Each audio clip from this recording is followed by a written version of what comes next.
따라하시죠. 지혜가 우리를 부르고 있습니다. 오늘 본문은 잠언 8장 1절부터 4절 그리고 22절부터 31절의 말씀만 읽었지만 함께 8장 전체의 내용을 살펴보므로 말씀을 나누도록 하겠습니다. 제가 책상 가까이에 두고 종종 꺼내 들춰기는 책이 하나 있습니다. 이희영이라고 하는 교수님이 쓴 책인데 솔로몬 탈무드라고 하는 책이에요. 꽤 두껍습니다. 그런데 그 안에 이렇게 짧은 단편의 이야기들로 가득 채워져 있어서 앞에도 읽었다, 뒤에 읽었다, 여기 읽었다, 저기 읽었다 그렇게 종종 보는 책이 있습니다. 그 책에는 유대인들과 유대인의 그 정신 그리고 그들의 교육 그리고 탈무드의 이야기가 실려있는 지혜의 책입니다. 그런데 그 맨 앞에 이런 소제목이 하나 붙어 있습니다. 유대인은 솔로몬 탈무드를 만들고 솔로몬 탈무드는 유대인을 만든다. 즉 솔로몬 탈무드의 지혜가 유대인을 만들었다 하는 이야기입니다. 그러면서 이런 이야기를 시작합니다. 수많은 강국들의 침략으로 이스라엘이 오랜 기간 동안 참 큰 어려움을 당해왔습니다. 이집트 즉 애굽이 바로 이 이스라엘 민족을 지배했었고 또 잠시 강성했다가 이 이스라엘은 다시 북왕국 이스라엘과 남유다로 나뉘게 되었지요.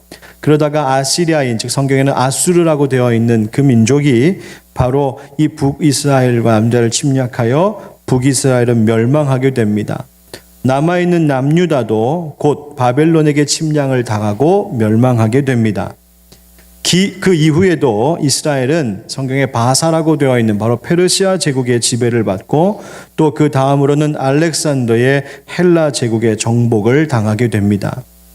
그리고 아주 잠시 독립을 하는가 싶더니 다시 이스라엘 민족은 바로 로마 제국에 의해 식민 통치를 받게 됩니다. 로마군의 멸망을 당한 유대인들은 거의 2000년 동안 그 이후로 피와 눈물의 박해 속에서 세계를 유랑하는 그런 나라 없는 민족이 되었습니다. 이렇게 오랜 역사 동안 많은 나라들의 침략을 받고 그리고 속국으로 지배를 당했던 이 이스라엘 민족, 그래서 나라 없이 흩어져 살 수밖에 없었던 그들이었는데 그런데 1948년 5월 14일 오후 4시 팔레스타인 지역 곳곳에 흩어져 있었던 65만여 명의 바로 유대인들에게 라디오에서 한 가지 희소식이 들려옵니다. 이런 내용입니다. 유대 민족의 역사적 권리와 국제연합 결의에 따라 팔레스타인의 유대 국가를 수립하고 이를 이스라엘이라고 부를 것을 선포한다. 한 지도자의 이 목소리에 유대인들은 북받치는 눈물을 쏟아내었습니다. 예멘에 있던 한 유대인 마을에도 바로 이 소식이 들려오면서 이 어느 날 팔레스타인에 조국이 세워졌다는 소리가 들려왔고 거기에 살던 5만여 명의 유대인들은 2000년의 시간 동안 간절히 기다리면서 악착같이 모으고 모았던 자기의 모든 그 자산들을 다 내려놓은 채 세계 설명대로 의하면 냄비 하나 달랑 들고 다 그곳을 떠나 새롭게 나라가 세워진 팔레스타인 땅으로 모여들었다 그렇게 전하고 있습니다. 그들이 바로 팔레스타인의 이스라엘 국가를 다시 건설했다는 거죠. 도대체 유대인들에게는 어떤 이런 힘이 있을 수 있었을까? 이스라엘 국가가 세워지면서 또 그것 때문에 아픔을 겪고 있는 팔레스타인의 그 사람들에 대한 생각은 잠시 우리가 보류해 두더라도 이 유대인 사람들이 어떻게 그렇게 힘을 모아 모일 수 있었을까? 이 책을 집필한 저자는 유대 5000년의 바로 생활 철학 때문이다 그렇게 말합니다. 바로 탈무드와 같은 그들의 지혜 정신 때문이라는 거죠. 그러면서 말하기를 현대인들은 지식과 지혜가 다르다는 것을 잊고 있는 것 같다 그렇게 분석합니다. 지식과 지혜가 서로 다른 것이라는 것을 우리가 잊은 채로 살고 있다는 거예요. 여러분 생각해 보십시오. 지금으로부터 100년 전 또 1000년 전에 비하면 우리 인간이 지금 갖고 있는 지식의 양이 어마어마하게 불어났다는 사실을 우리는 생각할 수 있습니다. 보이지 않는 가상 공간에는 가히 상상할 수 없을 정도의 막대한 양의 지식과 정보가 총망라되어 있습니다. 음식 요리 하나 만드는 간단한 레시피에서부터 아주 깊은 내용의 철학과 정밀한 복잡한 과학의 원리까지 정말 엄청난 지식이 인터넷 안에 쌓여 있습니다. 우리가 인터넷이나 스마트 모바일 기기가 연결 안 될 때가 문제이지 온라인상에 연결만 되어 있다고 한다면 우리는 그 많은 지식들을, 세상의 모든 지식을 다 검색하고 취할 수 있는 그런 시대가 되었습니다. 그러나 우리가 살아가고 있는 삶을 지금 되돌아보면, 우리의 현실을 분석해보면 과연 지혜도 그만큼 발전해 왔을까 하는 의구심이 생깁니다. 특별히 탈무드와 같은 지혜의 고전을 마주하면, 또 우리 민족을, 또 이 아시아를 향한 또 민족의 그 옛글들을 가만히 읽어보면 오히려 현대인들이 가지고 있는 지혜라는 것이 우리의 선조들보다 더 퇴보한 것은 아닌가 하는 생각을 떨쳐버릴 수가 없습니다. 유대인 가정에서는 한 주일에 하루뿐인 이 안식일 날 가족이 모여 아버지가 아들에게 성경의 말씀이나 탈무드를 가르친다고 합니다. 유대인은 학교와 같은 공공교육기관보다 가정에서의 교육을 더 중요시 여긴다 합니다. 왜냐하면 아이들은 학교에서 지식을 배우지만 가정에서는 지혜를 배울 수 있기 때문이라는 겁니다. 그래서 유대인들에게는 이런 확신이 있다고 하죠. 지식이란 진보하는 것이지만, 즉 지식은 계속 발전하고 계속 변하는 것이지만 지혜는 옛날과 변함이 없는 것이다. 지혜는 변하지 않는다는 겁니다. 그래서 성경이나 탈무드와 같은 지혜의 책을 존중하고 또 그것을 읽는 것을 매우 중요하게 여기는 것이 유대인입니다. 단지 읽히고 읽어주는 것만이 아니라 직접 부모가 자녀에게 그것을 가르쳐주고 삶으로 보여주는 바로 그 교육을 더 중요하게 여기는 유대인, 바로 그런 힘이 유대인에게 있었기 때문에 국가 없이 흩어져서 2000년을 살다가도 다시 모여 나라를 이룰 수 있는 힘이 있었다는 겁니다. 사랑하는 성도 여러분, 여러분은 지혜를 얼마나 사모하며 살고 계십니까? 지혜로운 삶을 살기 위해 무엇을 하고 계신지요? 여러분의 자녀들이, 여러분의 가족들이 지식만 가득하여 머리만 큰 사람이 아니라 지혜가 깊어서 가슴이 넓고 생각과 꿈이 깊은 그런 사람들 되게 하기 위하여 우리 부모들은 과연 지금 무엇을 하고 있습니까? 오늘 잠언의 말씀을 통하여 우리의 삶을 더욱 힘있게 하고 더 깊게 하는 이 지혜에 대하여 한번 생각해보고 하나님께서 우리에게 주시는 참 지혜를 맛볼 수 있는 귀한 시간이 되기를 예수님의 이름으로 축원합니다. 여러분, 저마다 좋아하는 것이 다르지요. 갖고 싶어 하는 것도 다 다릅니다. 그런데 모든 사람이 바로 이 지혜만큼은 다 갖고 싶습니다. 목사님, 저는 지혜가 전혀 필요가 없습니다. 저는 지혜와 아무 상관없이 살아도 괜찮습니다 하는 분, 여기서 한번 물구나무 서보시지요. 없잖아요. 모두가 지혜를 원합니다. 그런데 그 지혜가 무엇인지 이해하는 것은 사람마다 다 다릅니다. 지혜에 대한 이해, 즉 지혜에 대한 다른 관점은 결국 삶의 가치관을 다르게 하고, 삶의 가치관이 다르면 삶을 살아가는 내용도 방식도 달라지게 됩니다. 예를 들어 돈을 인생의 최고의 가치로 두는 사람은 그 돈을 얻기 위해 가장 우선의 노력을 할 것이고, 그런 사람에게 지혜라고 하는 것은 어떻게 하면 가장 적은 수고로 가장 빠른 시간에 가장 많은 돈을 벌 수 있을 것인가, 그 방법이 그에게는 지혜일 것입니다. 유명해지길 원하는 사람은 유명해지는 방법, 그것을 아는 것이 지혜일 것이고, 건강을 원하는 사람은 건강을 회복하고 누리는 방법, 그것이 지혜이겠죠. 나는 무엇보다 가정이 화목한 걸 원한다 하는 사람은 그 가정이 화목하기 위한 지혜를 구하려고 할 것입니다. 그렇다면 우리 그리스도인들은 과연 무엇에 가치를 두고 또 무엇이 지혜라고 여기며 살아야 할까요? 그리스도인들에게 있어서 참된 지혜라는 것은 과연 무엇일까요? 한번 따라 하시죠. 첫째로, 지혜는 누구든지 초대합니다. 여러분, 누구를 간절하게 이렇게 불러본 적 있으십니까? 아무개야 하면서.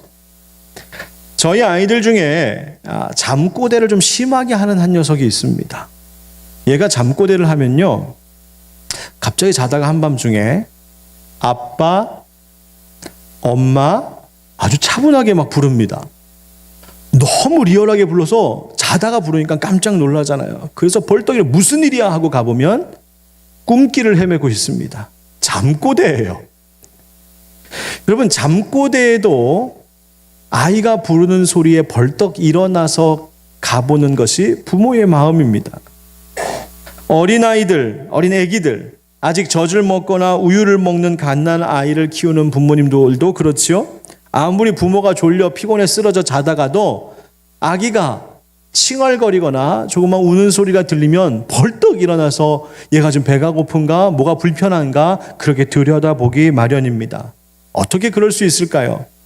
바로 자식이 가장 큰 관심이고 중요한 대상이라고 여기기 때문입니다. 내가 어떤 대상에 대하여서 사랑과 관심을 가지면 그 대상의 작은 소리, 작은 부름에도 민감하게 그리고 빠르게 반응하게 되는 것이 바로 이 관심과 사랑의 힘입니다. 그런데 사람들은 한 가지 매우 중요한 것의 부름을 잘 듣지 않으려고 하는 경향이 있습니다. 바로 지혜가 우리를 부르는 소리입니다. 오늘 성경은 지혜를 마치 사람과 같이 표현합니다. 여러분, 사람과 같이 표현하는 표현법을 의인화한다고 하지요. 지혜가 마치 사람인 것처럼 이야기합니다. 지혜가 우리를 부른다고요. 여러분, 1절부터 5절까지의 말씀을 우리 한번 같이 읽어보겠습니다. 시작. 지혜가 부르지 아니하느냐, 명철이 소리를 높이지 아니하느냐, 그가 길가의 높은 곳과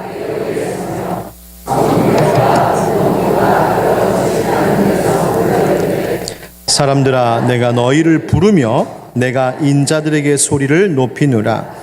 어리석은 자들아, 너희는 명철할지니라. 미련한 자들아, 너희는 마음이 밝을지니라. 아멘. 지혜가 큰 소리로 우리를 부르고 있단 말합니다.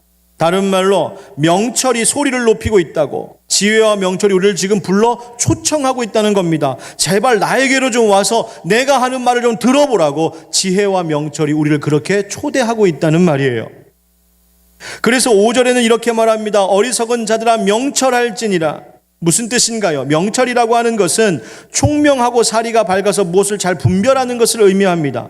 그 명철을 배우라고 초대합니다. 미련한 자들아, 마음이 밝아지니라.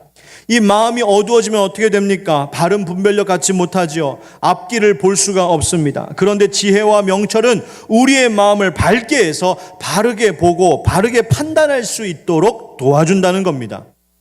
그런데 이 지혜가 지금 어디에서 부르고 있다라고 성경이 말하냐면, 길가의 높은 곳에서, 내거리에서, 성문 곁과 문 어귀에서, 여러 출입문에서 소리쳐 지금 외치고 있다고 말합니다.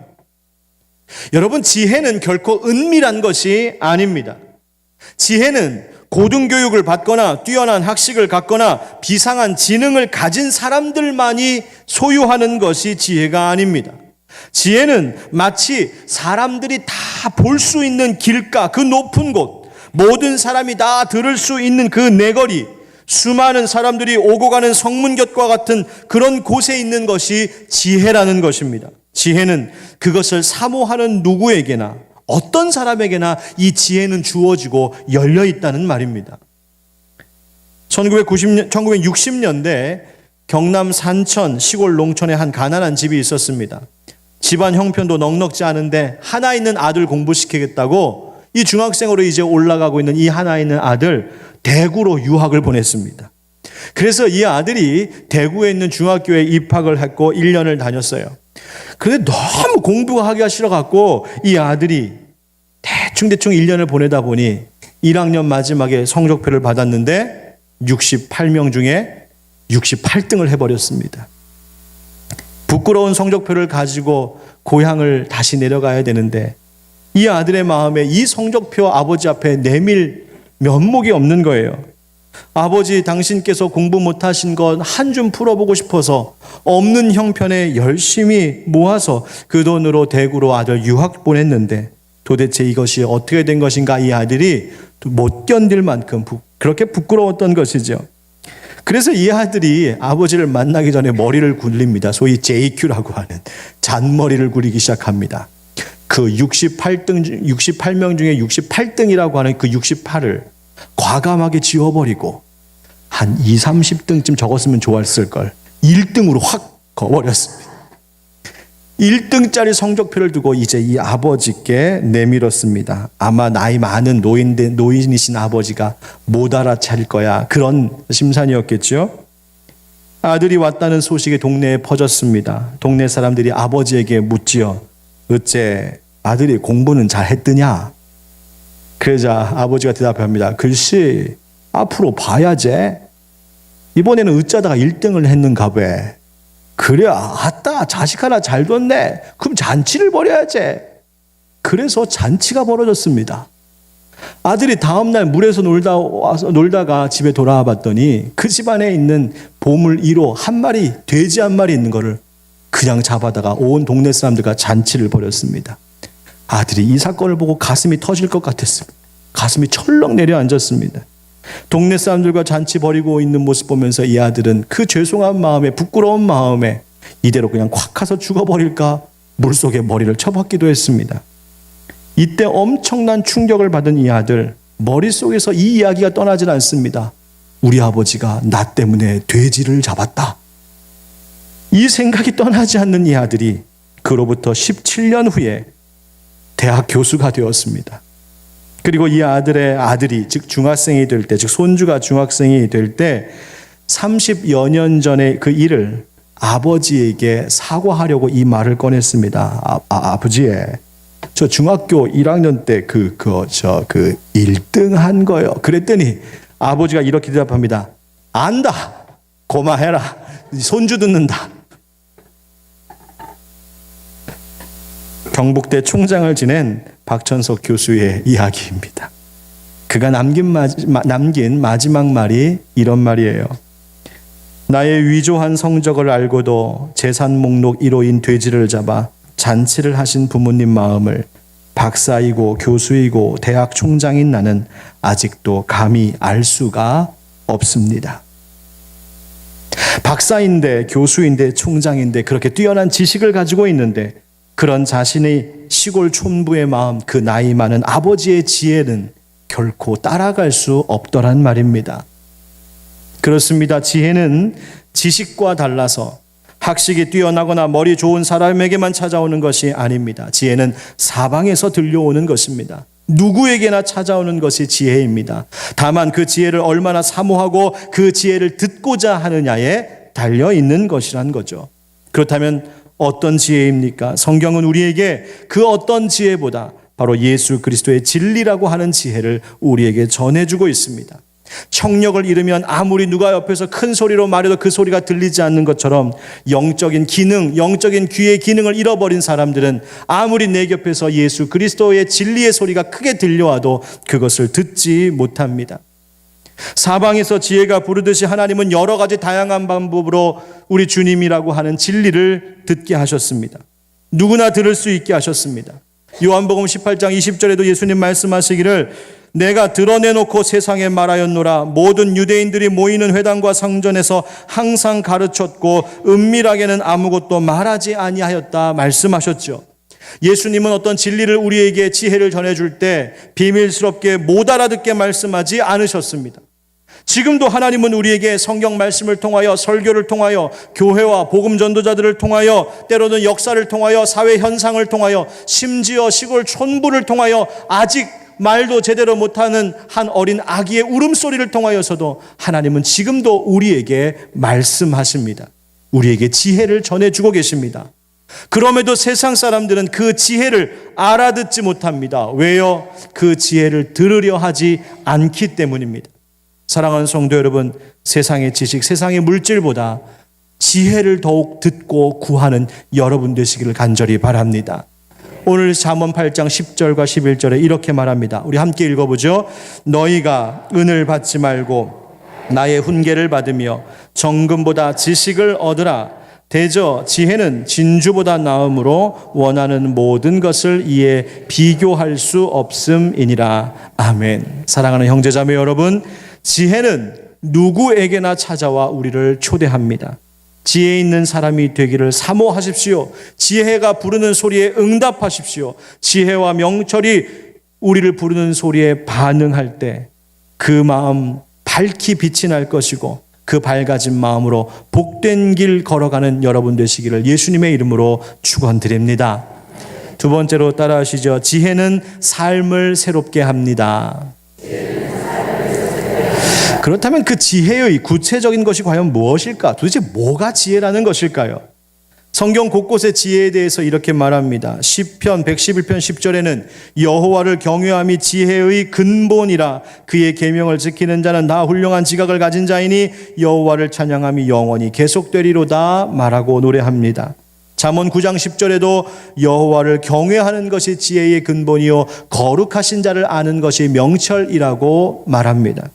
성경은 여호와를 경외하는 것이 바로 지혜라고 우리에게 확실하게 가르쳐주고 있습니다. 모든 지혜의 시작과 뿌리가 여호와를 경외하는 것이라는 거예요. 그런데 오늘 우리가 함께 읽은 본문 잠언 8장에는 그렇다면 그 여호와를 경외한다는 것이 도대체 무엇인지를 우리에게 이렇게 설명합니다. 13절 말씀 같이 읽겠습니다. 시작. 여호와를 경외하는 것은 악을 미워하는 것이라. 나는 교만과 거만과 악한 행실과 패역한 입을 미워하느니라. 아멘. 지혜는 곧 여호와를 경외하는 것인데 여호와를 경외하는 것은 또한 악을 미워하는 것이라 말합니다. 여호와를 경외한다는 것이 단지 성전에 가서 제사 드리는 것 그것만이 아니라는 겁니다. 우리가 일주일에 한 번 교회에 나와서 예배 드리는 것 그것으로 내가 여호와를 경외하는 것이 다 끝나는 것이 아니라고 성경은 말하고 있는 것이죠. 여호와를 경외한다라고 하는 것은 악을 미워하는 것이다 말합니다. 여기서 악이란 교만한 것, 거만한 것, 악한 행실로 살아가는 것, 그리고 패역한 입술로 말하는 것, 즉 이 패역한 입술이란 아주 뻔뻔하고 완고하게 말하는 말투를 이야기합니다. 그렇게 악한 것들을 미워하는 것이 바로 여호와를 경외하는 것이다. 악을 미워하여서 그런 마음가짐과 그런 행동들, 악한 것들을 거부하고 그것을 멀리하는 그 삶이 곧 여호와를 경외하는 것이라고 말하고 있습니다. 다시 말하면 여호와를 경외함이란, 그 여호와를 경외하는 지혜란 악한 것을 멀리하고 진실한 삶을 사는 일상의 생활, 그 삶 자체가 바로 여호와를 경외하는 것, 곧 지혜가 된다는 것이죠. 뿐만 아니라 오늘 본문 20절, 21절 이렇게 말합니다. 함께 읽겠습니다. 나는 정의로운 길로 행하며 공의로운 길 가운데로 다니나니 이는 나를 사랑하는 자가 재물을 얻어서 그 곳간에 채우게 하려 함이니라. 아멘. 악한 일을 하지 않는 것도 여호와를 경외하는 지혜이지만 조금 더 나아가 더 적극적으로 어떤 일을 정의롭게 공의롭게 행하는 것도 지혜다. 그것이 여호와를 경외하는 것이다 말하고 있습니다. 그래서 마치 곳간의 재물을 채우듯이 지혜를 사랑하고 지혜롭게 실천하며 사는 자는 인생의 곳간에 선하고 복된 것들을 채울 수 있게 된다 말하는 것입니다. 1세기, 2세기경에 초기 기독교 사상가 중에 에픽테토스라고 하는 철학가가 있었습니다. 고대 그리스의 대표적 철학가인데요. 그는 노예로 태어났습니다. 그래서 노예로 살았습니다. 노예로 있다가 고문을 받는 중에 크게 부상을 입어서 절름발이가 되었습니다. 그런데 그가 소년 노예 시절에 그 노예로서 살면서도 당시 그리스의 철학자들의 강연을, 철학자의 가르침을 들을 수 있는 기회가 종종 있었습니다. 그래서 그가 노예로부터 풀려나면서 그가 젊은이들에게 이 철학을 가르치는 일을 하게 됩니다. 노예로서 정말 많은 고통 속에서 살아왔던 이인데 놀랍게도 그는 무슨 이야기들을 가르쳤냐면 자유와 행복에 이르는 삶의 방식에 대하여서 말했습니다. 그 가운데 그의 중요한 정신 하나가 있으니 바로 이것입니다. 한번 같이 읽어볼까요? 시작. 지혜는 행동으로 나타나는 것입니다. 지혜는 말과 관념과 마음과 생각 속에만 있는 것이 아니라 행동함에 있다는 것입니다. 그러면서 그가 이런 이야기를 들려줍니다. 양이 있습니다. 양이 풀을 잘 충분히 먹었습니다. 양치기가 와서 양에게 묻습니다. 양아, 네가 얼마나 잘 먹었는지 좀 보자. 양이 양치기가 자기가 얼마나 잘 먹었는지를 확인시켜 달라고 할 때 양은 절대로 자기 뱃속에 있는 것을 토해놓으면서 내가 이렇게 많이 먹었었어요, 이렇게 하지 않는다는 겁니다. 양이 자기가 얼마나 잘 먹었는지를 보여주는 방법은 그 먹은 풀을 잘 소화시켜서 그것으로 털을 내고 그것으로 젖을 내는 것, 바로 그것을 통하여 양이 얼마나 잘 먹었는지를 보여준다는 거예요. 그러면서 이렇게 말합니다. 이와 마찬가지로 지혜로운 사람은 어리석은 자들에게 철학의 규범에 대해 말하지 않습니다. 그것을 자기 것으로 소화한 다음 행동을 통해 보여줄 뿐입니다. 지혜는 몸으로 사는 것이다 말하는 겁니다. 지혜로운 사람, 지혜를 사모하는 사람은 그 지혜로 자신의 일상을, 자신의 생활을, 자신의 삶을 새롭게 하는 사람들입니다. 말로만, 생각으로만, 마음으로만 지혜 있으려 하는 것이 아니라 실제로 지혜 있게 살아가는 사람들이 필요한 시대입니다. 사랑하는 성도 여러분, 하나님의 말씀 속에서 깨닫는 바가 있거든 아주 작은 것, 사소한 것이라도 그렇게 살기 위해 노력하는 여러분 되시기를 간절히 바랍니다. 불의한 것, 악한 것 멀리하고 정의롭고 거룩한 삶을 살기 위해 힘쓰셔야 합니다. 신앙의 성숙을 위해서, 인격의 고상함을 위해서, 가정의 화목을 위하여서, 성품의 성숙을 위하여서, 교회가 세워지는 것을 위하여, 이 사회의 공의와 평화를 위해서 내가 할 수 있는 것이 무엇인지 하나님께서 지혜로 깨닫게 하시거든 그 지혜를 붙들고 그것대로 살고자 실천하셔야 합니다. 바로 그렇게 삶을, 나의 생활을, 일상을 새롭게 하는 것, 바로 그것이 지혜요, 그렇게 하는 것이 여호와를 경외하는 것인 줄 기억하시기 바랍니다. 세 번째로 따라하시죠. 지혜는 예수 그리스도를 기뻐하는 것입니다. 성경은 여호와를 경외하는 것이 지혜라고 말했습니다. 그렇다면 우리가 여호와를 경외하는 방법 중에 가장 확실한, 가장 최고의 실천은 과연 무엇일까? 그것이 예수 그리스도를 믿는 것입니다. 오늘 함께 읽은 본문 가운데 22절부터 26절에 이렇게 성경이 증언합니다. 여호와께서 그 조화의 시작 곧 태초에 일하시기 전에 나를 가지셨으며 만세전부터 태초부터 땅이 생기기 전부터 내가 세움을 받았나니 아직 바다가 생기지 아니하였고 큰 샘들이 있기 전에 내가 이미 났으며 산이 세워지기 전에 언덕이 생기기 전에 내가 이미 났으니 하나님이 아직 땅도 들도 세상 진토의 근원도 짓지 아니하셨을 때에라. 지금 지혜가 자기에 대해서 소개하고 있습니다. 나는 여호와께서 이 세상을 만드시기도 전부터 나는 그분과 함께 있었다고 지혜가 스스로를 말하는 겁니다. 도대체 그 지혜가 무엇이기에 태초 전부터 하나님과 있었다고 말하는 것일까요? 우리는 이것에 대한 설명을 요한복음 1장 1절부터 3절 말씀 가운데서 찾아낼 수 있습니다. 우리 요한복음 1장 1절 3절 함께 읽겠습니다. 시작. 태초에 말씀이 계시니라. 이 말씀이 하나님과 함께 계셨으니 이 말씀은 곧 하나님이시니라. 그가 태초에 하나님과 함께 계셨고 만물이 그로 말미암아 지은 바 되었으니 지은 것이 하나도 그가 없이는 된 것이 없느니라. 아멘. 태초에 계셨던 말씀이 있습니다. 그 말씀이 하나님과 함께 계셨고 하나님은 그 말씀으로 이 세상을 지으셨다 합니다. 바로 이 말씀, 요한복음 1장에서 말하고 있는 이 말씀이 누구십니까? 예수 그리스도이십니다. 말씀이 육신이 되신 예수 그리스도이십니다. 바로 성자 예수님께서는 태초 전부터 성부 하나님과 함께 계셨고 그분은 성부 하나님의 창조 사역에 함께 동참하셨다라고 말하는 겁니다. 이것을 신학적인 용어로 소위 그리스도의 선제성이다, 먼저 처음부터 앞서 계셨던 분이다라는 뜻이에요. 이 그리스도의 선제성은 우리 그리스도께서 하나님이심을, 그분의 신성을 보여주는 아주 중요한 근거가 됩니다. 따라서 오늘 잠언 본문에서 태초부터 있었던 지혜란 바로 그리스도를 보여주는 그 예수 그리스도의 예표인 것입니다.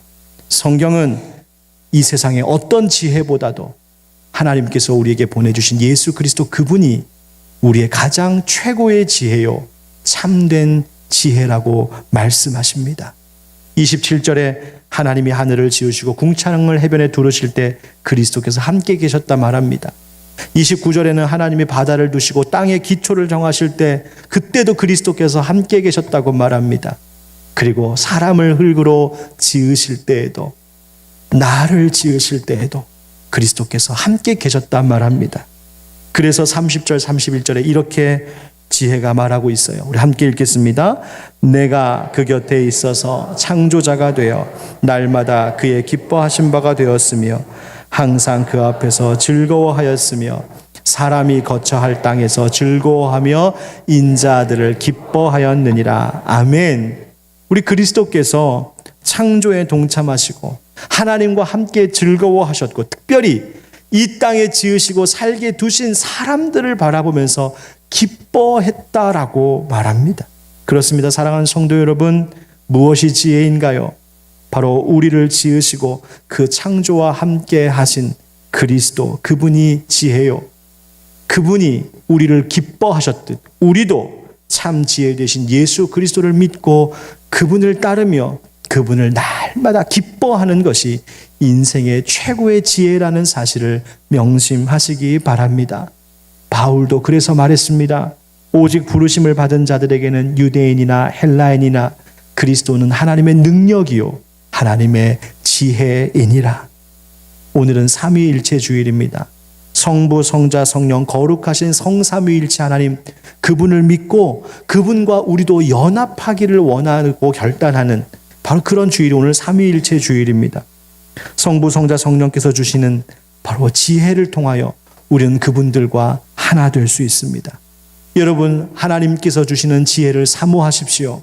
지혜의 가장 최고가 되시는 예수님 사랑하십시오.